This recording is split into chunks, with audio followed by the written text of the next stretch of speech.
আমি সবাইকে সাদর আমন্ত্রণ জানাচ্ছি আজকে আমার লাইভে, এবং আমি মোহাম্মদ আকবর হাসান প্রতিনিধিত্ব করছি বৃদ্ধি সোসাইটি ফর হিউম্যানিটি। আজকে আমার লাইভের সংখ্যা 194, 194, এবং টপিকটা বেছে নিয়েছি জীবনটা সরলরেখার উপরে বিদ্যমান, এলোমেলোতে অধঃপতন। কেন এই কথাটা বলছি? আজকে দেখেন আমাদের জীবনের অবস্থাটা কি। আমরা কি খুব সুস্থ মস্তিষ্কে আছি? আমরা কি শান্তিপ্রিয় মানুষে পরিণত হয়েছি? আমাদের মধ্যে কি সুস্থতা আছে? আমাদের মধ্যে সুখ বলে কোনো জিনিস আসলে কি বিদ্যমান? কথাগুলোকে একটু ভালো করে মনে করে নেন, এটা বোঝার চেষ্টা করে। আমরা জীবনকে জীবনের মতো চলতে দিচ্ছে না। জীবনটাকে প্রতিনিয়তই এটাকে একটা ওলট পালটের মধ্যে আমরা একটা অসুখী মানুষে পরিণত হচ্ছি, এবং অসুখী পরিবারকে, সুখী পরিবারকে অসুখী পরিবারে রূপান্তরিত করছি। প্রশ্ন কিন্তু আপনাদের কাছে, আমরা এখনো খুব সরলভাবে স্ট্রেট লাইনে চলতে শিখিনি। আমরা জীবনটাকে একটা নড়বড়ে করে দিলাম। আমি আপনাদেরকে একটা কথাই শুধু বলতে চাই, আপনার লাইফের স্প্যান কতটুকু, কতদিন বেঁচে থাকবেন? অ্যান্ড বেঁচে থাকার ইজ আ স্ট্রেট লাইন। এই লাইনের উপরেই কিন্তু আপনি চলতে থাকবেন। লাইনে যদি একটু বাঁকাতারা করেন, হোঁচট খেয়ে পড়ে যাবে। রেলগাড়ি কিন্তু অ্যাবসলিউটলি লাইনের উপরেই চলে। ওই লাইনটা কিন্তু একটা সরল রেখা, straight line and the parallel line. একটু যদি সরে যায়, বগিটা পড়ে যায়। আমাদের জীবনে কিন্তু এক্স্যাক্টলি সেম হচ্ছে। আমরা সুস্থ মানসিকতার মধ্যে নেই। আমরা কেমন যেন অসুস্থ হয়ে গেলাম। আমাদের আরো লাগবে, আরো লাগবে, আরো লাগবে। আমাদের তৃপ্তি নেই, অতৃপ্তিতে ভরপুর। আমরা প্রচন্ড অতৃপ্তিতে ভরপুর। আপনার স্ট্রেস বেড়ে যাচ্ছে, আপনার মধ্যে শান্তি বিরাজ করছে না, আপনার ফিজিওলজি ফল করছে, আপনার মানসিকতা বিবর্তন করছে। কেন? জীবনটাকে একটু বাঁকাতারা করার চেষ্টা করছে। লাভটা কি হচ্ছে? জীবনে তো বাঁচবেন আপনি অল্প কিছু দিন। You live for once, not many. এবং আপনি যখন একটা সরল রেখার মধ্যে চলবেন, স্ট্রেট লাইনে চলবেন, তখন আপনার মূল্যবোধগুলো বিরাজ করবে, নৈতিকতা বিরাজ করবে, শালীনতা বিরাজ করবে, সুখ দুঃখ বিচার করার মানসিকতা আপনার মেধার মধ্যে প্রস্তুত। প্রতিটা খারাপ এবং ভালো দুটাকে বেছে নিতে পারবেন আপনি। খারাপটাকে ফেলে দেবেন, ভালোটাকে বেছে নেবেন। জীবনে ভালো জিনিসগুলোর উপরেই আপনি প্রতিনিয়ত বিদ্যমান থাকবেন। And you want to do good in life. And you want to become a happy person. বাবা যত ভালো হয়, মা যত ভালো হয়, সন্তান তত ভালো হয়। Because বাবা এবং মা, it become the leaders of the child. একটা ভালো মা একটা জাতি সৃষ্টি করে দেয়। কিভাবে? তার সন্তান দিয়ে। যখনই জীবনটাকে বক্ররেখাতে নিয়ে যাবেন, you will become greedy. আপনার বিচার বুদ্ধি লোপ পাবে, মনুষ্যত্ব লোপ পাবে, অশান্ত মন নিয়ে বিরাজ করবেন। আরো লাগবে, আরো লাগবে, আরো লাগবে। আত্মতৃপ্তি বলে আপনার কিছু রইল না। আরো চাই, আরো চাই, কিন্তু ব্যবহার করতে পারে না। For example, you are greedy, you want more money, more money, more money, more money. কিন্তু ব্যবহার করতে পারছেন না। না পারছেন একটা ওষুধের জায়গায় দুটো ওষুধ খেতে, না পারছেন আপনি এক প্লেটের জায়গায় 2 প্লেট খেতে। কিন্তু আপনি অসুস্থ মানুষ, শান্তি নেই। ঘরে এবং বাইরে সব প্রান্তেই কিন্তু আপনি অশান্তিতে ভুগছেন। আপনি যারা ঘুষখোর, তারা টাকা লাগবে, টাকা লাগবে, টাকা লাগবে, টাকা, টাকা, টাকা, টাকা। চরিত্র শেষ, মনুষ্যত্ব শেষ, ঈমান শেষ, এবং সুখ শেষ, অশান্ত মন, আরো লাগবে, আরো লাগবে, আরো লাগবে। গড়ে যাচ্ছেন টাকার পাহাড়, বাড়ি ঘর, এটা সেটা, কিছুদিন বিছনায় পড়ে শুয়ে থাকবেন, কেউ কাছেও আসবে না। মৃত্যুর পর সন্তানরা আঁকড়ে ধরবে, কে কত নিতে পারে, ঝগড়া বিবাদে লিপ্ত হবে। কি সুখ রচনা করে গেলেন ভাই, কি সুখ রচনা করলেন। কত না ট্যালেন্টেড ছিলেন আপনি, কত না স্ট্যান্ড করেছেন, কত না পড়াশোনা করেছেন, বড় বড় ইঞ্জিনিয়ার, ডাক্তার, এটা সেটা হয়েছেন, কিন্তু মানুষ হলেন না। পৃথিবীতে একটা অযোগ্য মানুষ হিসাবে নিজেকে রূপান্তরিত করলেন। পৃথিবীর মানুষ আপনাকে ঘৃণা করে, সমাজ ঘৃণা করে। কি আছে জীবনে আপনার অস্তিত্ব বলতে পারে?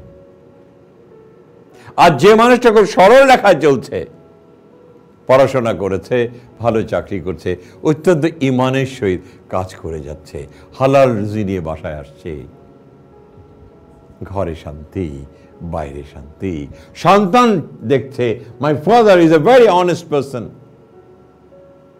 আমার বাবার বিবেক আছে, আমার বাবার মনুষ্যত্ব আছে, আমার বাবার অস্তিত্ব আছে, পিপল রেসপেক্ট মাই ফাদার। একটা সিম্পল সরল লেখা চলছে।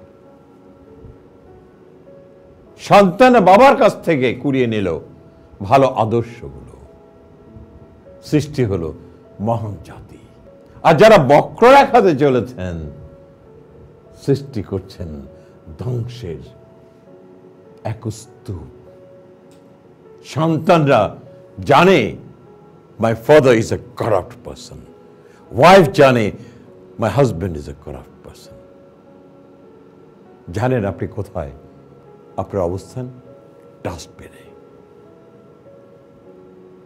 অনেক মানুষ বাংলাদেশে জন্মেছে, অনেক মেধা সম্পন্ন লোক জন্মেছে, because of corruption, because of unethical activities. পাহাড় চূড়ার টাকা করেছে বটে, মৃত্যুর পর মানুষ ওদেরকে উপহাস করে, বেটা মরেছে, ব্যঙ্গ করে বলে, খাইয়া যাইতে পারলি না রে, মইরা গেলি। কি জীবন রচনা করলেন। না পেলেন দুনিয়াতে এবং আখিরাত সম্বন্ধে আমি এত কিছু বলতে চাই না। Allah will take care of you. Remember gentleman, জীবনটাকে যত সরল রেখায় চলতে পারবেন, সুন্দর চিন্তা মানসিকতা নিয়ে চলতে পারবেন, মনুষ্যত্ব নিয়ে চলতে পারবেন, ঘরে শান্তি বিরাজ করবে। এক নারী, এক ঘর, এক স্বামী, সন্তানেরা, এখানেই তো সুখ, এখানেই তো সুখ। আজকে আমাদের কি হচ্ছে, স্কুলে পড়ায়, কলেজে পড়ায়, ফেসবুকে আবার দেখি ঘরে নারী আছে, তার ওয়াইফ আছে, আরেক নারীকে বিয়ে করে, তার স্টুডেন্টকে বিয়ে করে, আবার একে ছেড়ে অন্যখানে চলে যায়। শান্তি শেষ, শান্তি শেষ, সম্মান শেষ, ইজ্জত শেষ। সন্তান তাকে ঘৃণা করে, তার ওয়াইফ তাকে ঘৃণা করে, এবং যে মেয়ের কাছে সে গেছে সে মেয়েও মনে মনে ঘৃণা করে, বাট বদমাইশ, তুই তো একজনকে ছেড়ে আমার কাছে আসছিস।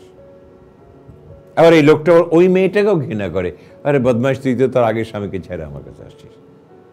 দেখেন তো ভিতরে যখন কথাগুলো জাগ্রত হয়, শান্তির অবস্থা কি। শান্তি সে ভেঙে যায়, শান্তির মা কাঁদতে কাঁদতে ভেঙে যায়, আর অশান্তি হাসতে হাসতে দরজায় হানা দেয়। জীবনটা শুধু একটু বক্ররেখায় গেলেন, শেষ, মৃত্যুর আগ পর্যন্ত ইউর ফিনিশ।